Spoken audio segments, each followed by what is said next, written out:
Well, the MLS weekly recaps are back. We're going to be talking about what we saw this weekend, the good, the bad, the ugly, the matchups, which teams are ascending, which teams are sinking. We're going to talk about it all, especially 4 matches specifically. Then we're going to talk about the rest of the league as well. But before we get into that, guys, make sure you guys like this video down below. Subscribe to the channel if you haven't already, and hit that little bell notification so you never miss any of our videos. Also, don't forget that MLS Moves was presented by FanDuel, a proud sponsor of the channel. Okay, starting off with the first game, Inter Miami versus the New England Revolution. It ended in a 1-1 draw, right? Inter Miami has a new coach in Reus, and we've seen him coach the last 2 matches, which ended in wins for them, but not the typical type of ball that we're used to where Inter Miami dominates possession. But in this game, they did dominate possession. They dominated possession like 70-30 in this match. But we've seen the last 2 matches, they played this 3-4-3 due to injuries and also due to some, suspensions like Yannick Bright. And it's been interesting. I do think that there's still a lot to be desired with this team, with their formation right now. This team still just doesn't really wow me in the attack. They just play. I mean, they had some opportunities in this match, but I just don't think we're seeing the full culmination of what the big plan was coming into the season, where this team was supposed to be lethal. They were supposed to be tough to defend, and they were supposed to be defensively sound. I just don't think we're seeing that. And they did have a lot of shots in this game. They had 18 shots in total in this entire match, 10 on target. New England had 16 shots, 7 on target. Inter Miami had 644 passes in this game, which might be the most in MLS this year. But they just, I don't know, something's just missing, guys. Something is just missing. In the first half, they weren't able to score. It was 0-0. In the second half, Carlos Gil was able to score after Maxi Falcone had an absolutely terrible giveaway in defending on the throw-in, if I'm not mistaken. And Carlos Gil had one of the easiest goals as a layup in the 56th minute against Inter Miami. And at that point, I'm kind of wondering, is Inter Miami going to be able to come back? Are they going to be able to at least get the draw? I mean, there's almost like a curse right now at the new stadium. They haven't been able to win a game yet. The best result they've gotten are draws. And I think they haven't lost a game yet. I think they've all been draws. But in the 76th minute, Luis Suarez shoots the ball, goes off Matt Turner's hands, and Berterame gets the rebound, the fox in the box, and scores to tie the game up. Now, Inter Miami had a couple chances at the end. Messi had a shot that was just off with his right foot. Looked a little frustrated because the pass, I think, was from Berterame, was a little slow, and I think that it kind of screwed things up. Maybe if he had a second more or shot that ball maybe a second sooner, I should say, maybe he would have been able to score. So he had that chance, and I think he shot another one left and low. They had a couple chances, but then on the flip side, New England Revolution had a couple chances at the end too, and it was really just a sloppy game, right? It was just a sloppy game, and Inter Miami just have not wowed me this year. And I'm curious to see what's going to happen with their coaching search. Now, just to preface this, the New England Revolution have played much better the last couple games. They're currently in 4th place in the Eastern Conference, so they're not a bad team. Nothing to be ashamed of by Inter Miami. But this Inter Miami team just doesn't look good to me. It just doesn't. It's just missing something. And I'm going to be curious to see what they do this summer. But they get 1 point from this. They still haven't won a game at their new house, at the new stadium. And the New England Revolution are able to get a point on the road. And I thought Matt Turner played very good in this game. Matt Turner is playing some of the best ball I've seen him play in a very long time. So we'll see if that means anything and if that changes. But moving on to our second game, we had the San Jose Earthquakes and St. Louis City SC. Now, San Jose, talk about the surprise of the season, okay? Now, some people will say you should never doubt Bruce Arena. And there's some truth to that. There's some validity to that.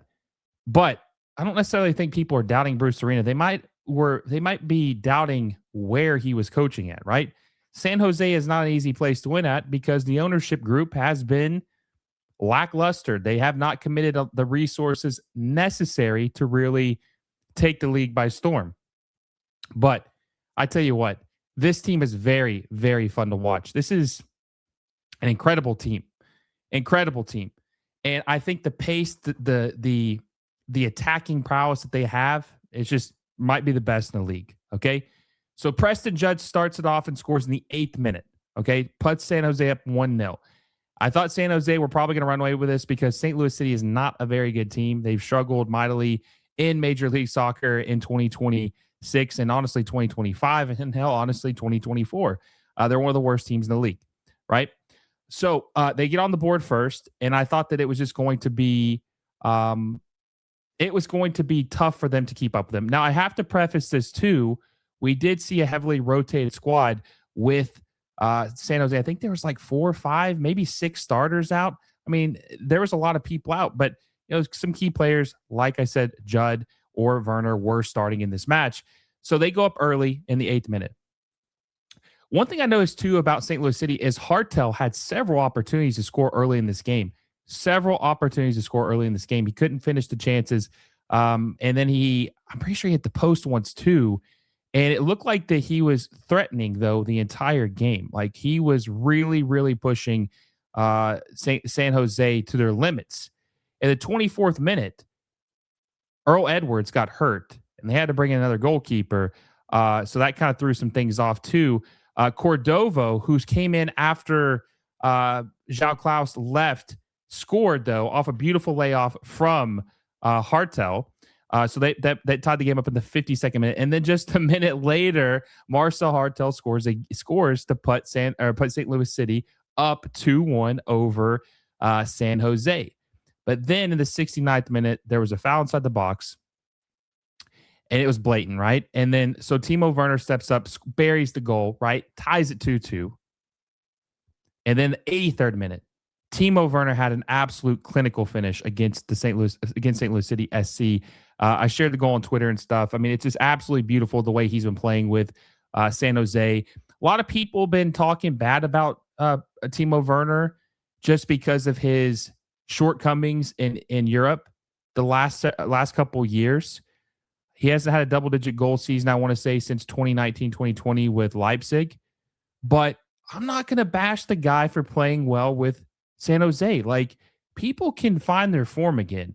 Now, obviously, he's going to get clowned because he's doing it in MLS, and people are going to always talk bad about MLS. That's just how it is. But he's playing well right now. He deserves credit. And I think right now, as it stands, on April 27th, 2026, Timo Werner's having a best 11 season so far. And that's just the truth. And I know people are going to get mad at that, and they're going to say that they're going to make fun of it, but it's just the truth. And this team's very exciting to watch. And they currently have the best start in MLS history through 10 games. I think they have 9 wins. I think they have 1 draw and 1 loss. No, I've got it flipped. They got 9 wins, 0 draws, 1 loss. 27 points, 19 goal difference, plus 19 goal difference. San Jose is killing it right now. San Jose is absolutely killing it right now. And it's so funny. St. Louis had their chances, 21 shots, 5 on target. San Jose only had 9 shots and 3 on target, but they made the most of them. And I just think that Bruce Arena is cooking right now, and this is the hottest team in Major League Soccer. Curious what you guys think. Do you think San Jose is the hottest team in MLS? Let me know down below who you think is the hottest team in MLS right now. Now, the third game was the Vancouver Whitecaps versus the Colorado Rapids. Now, this is a game I tried to live stream, but I was having some issues with StreamYard and wasn't able to even start the game. I was having issues. But I watched the game, and Vancouver is just so deep, and it almost feels like they're flawless. Like, they don't really have any weaknesses. They have it all. Good backline, great goalkeeping, great midfield, an absolutely incredible attack. I mean, in the seventh minute, Sabali scores for them, and I just thought to myself that the Rapids are in trouble, right? Because the Whitecaps can just absolutely pour it on you. Just what they do. Jesper Sorensen's the best coach in MLS right now. I think he is, right? And there's debate between the top 2 teams. But either way, so they go up first, 7 minutes in, they score. And they were just threatening. They were putting pressure. I feel like they were just they were having Colorado on their heels a lot in the first half. They had 11 shots and like 5 on target in the first half. Possession was closer, but still, like they had better opportunities in the first half, and I just thought they were going to pour on it. And in the 24th minute, Brian White scores to put them up 2-0 over the Rapids. But in the 33rd minute, Navarro, who has been incredible for the Rapids, Rafael Navarro, he's had some great plays for them. I've watched their last 3 games. He's been incredible for them. You know, he's made some great plays for the Rapids. Hey, everyone, quick word from our sponsor, FanDuel. If you're into soccer like I am, you already know how exciting La Liga, the Premier League, and MLS matches can get. With FanDuel, you can make it even more fun by placing bets on your favorite teams and matches across all 3 leagues. Whether it's a Premier League showdown, a La Liga thriller, or an MLS game with your local club, FanDuel makes it easy and exciting to bet on what you watch. Just remember, you have to be 21 years or older to play. Please bet responsibly and only if you're of legal age and in a state where it's allowed. Download the FanDuel app or head over to FanDuel.com, sign up, and get in on the action. Thanks for supporting the channel through FanDuel. Probably their best player. But he scores and, kind of gets him back into it. There's a possibility the Rapids can make a comeback. So it's 2-1, and it ends at the half. Okay? Now, I have to say this. Zach Steffen looked horrible in this game. There were several times where he picked the ball up, he'd drop it, or he just looked off balance. There was a time where the ball went out of bounds or was going towards out of bounds, and he was going to save it, and then he slipped and let it go out of bounds. I mean, he just looked disoriented this game. Zach Steffen is in bad form, very bad form. Don't know what the hell happened to him. Obviously, there's jokes about if he should be with the USMNT. Is he at that level anymore? The answer is no. But he's just looking very, very. He doesn't look confident in himself. So if you're playing the Whitecaps and you have a goalkeeper who's not in the best playing form or mental space, that's a huge issue, right? So anyway, Zach Steffen shaky all game, and the Whitecaps, like I said, they look like they could have scored more. They had 11 shots and 5 on target in the second half. First half, excuse me. Then in the second half, it was pretty much even on possession again. Not too crazy. But in the second half, the Whitecaps had 9 shots, 3 on target, to Colorado's 9 and 1 on target. Rapids just weren't getting a lot of good chances, especially in the second half. But in the 85th minute, Brian White scored and put this game away to seal the win for the Rapids. And now the Vancouver Whitecaps are in second place in the Western Conference, 3 points behind the San Jose Earthquakes with a game in hand. We will see how that battle goes down the stretch of the season.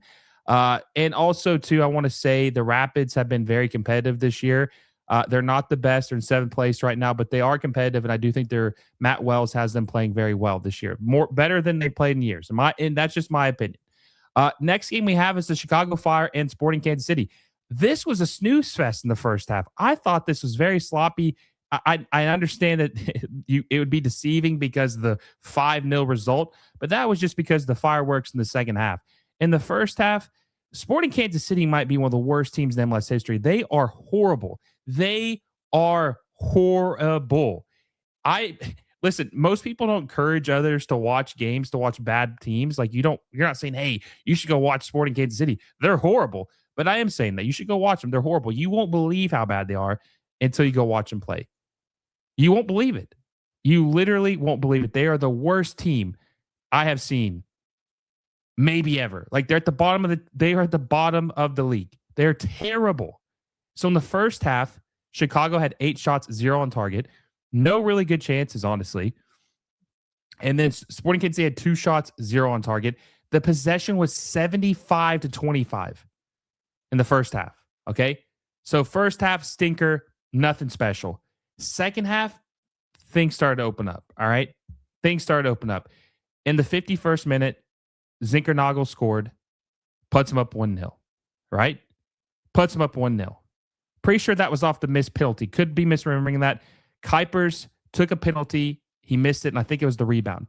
Then the 65th minute, if it's the second goal I'm thinking of, Zinkernagel had a clinical finish from the left side, shot on the right side, put it past him, goes up 2-0 against Sporting Kansas City 65 minutes in. This is when the wheels started to fall off. Then Kuiper scores at the 74th minute. And then they score again the 79th minute. So they're at 4-0. They scored 4 goals within 28 minutes.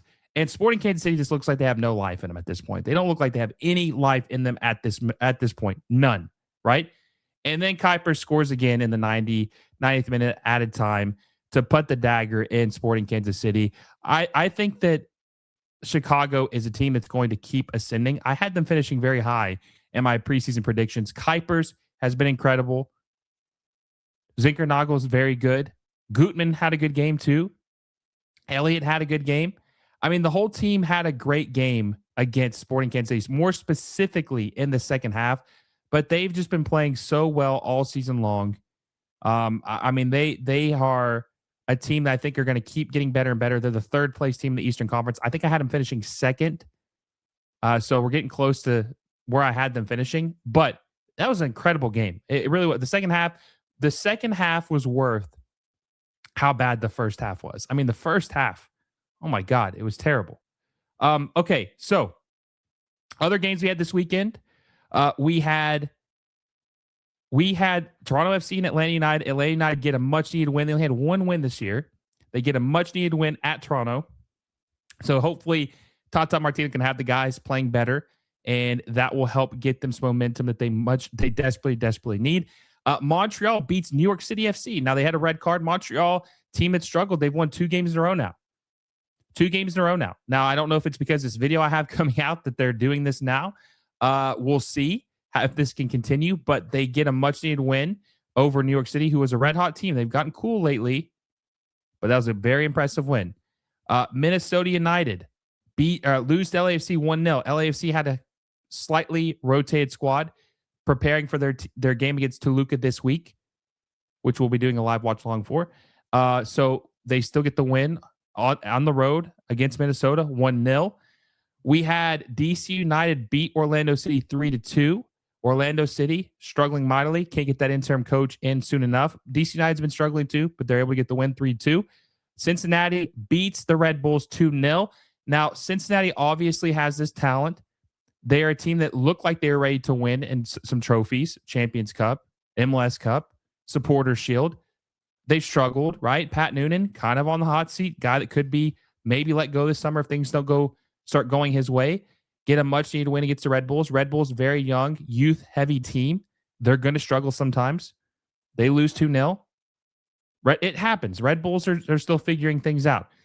Columbus Crew beat the Philadelphia Union 2-0. The Philadelphia Union, I think, only have 1 win this season. I lost count because it was getting so sad going from Supporters Shield winners to what we see this year. It's what happens when you get rid of your best players. It's what happens. Austin FC beats Houston 2-0. Is this the end of Ben Olsen? Is this finally the end of Ben Olsen? He has been mediocre his entire career. I don't know how he got the job in Houston. I guess it's more about who you know, not what you know. Maybe he'll finally be free. Houston will be free from the Ben Olsen reign. They could do better. Wouldn't be hard to, honestly. Would not be hard to improve that. We talked about Chicago. Nashville SC beats Charlotte FC 4-2.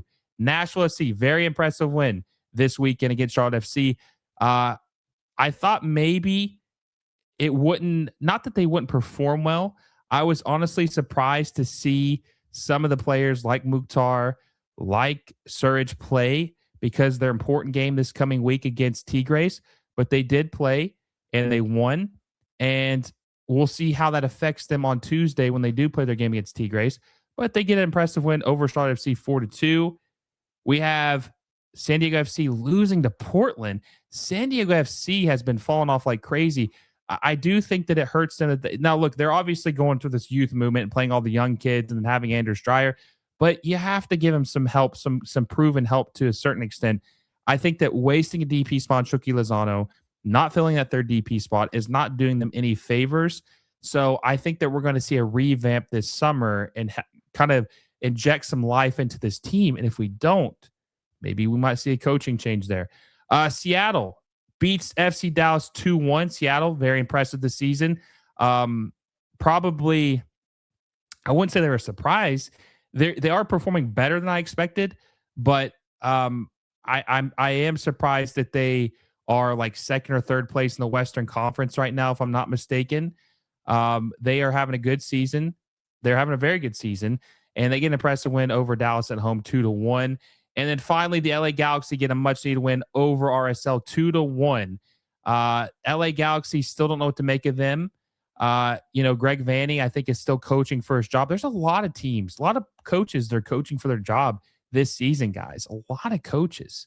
I was talking to a friend the other night, and we said that there could be as many as, I'm not saying there will be, that there could be as many as 6 or 7 possibilities of coaching changes by the summer because of how bad some of these teams are doing. So we'll have to see. I mean, we already had 2 coaching changes so far in Orlando City and Inter Miami. There could be more on the horizon. But, Greg Vanney lives to fight another day after beating RSL 2-1. We'll see what happens with this. But that is your weekly recap of Major League Soccer. I want you guys to let me know what your favorite game was this weekend. What were you most impressed with this weekend? Do you think San Jose or Vancouver is the best team in MLS? Let me know down below. And if you enjoyed this video, make sure you give it a like down below. Subscribe to the channel if you haven't already. Hit that little bell notification so you never miss a video. And don't forget, MLS Moves was presented by FanDuel. Till next time, guys, I will see you all soon.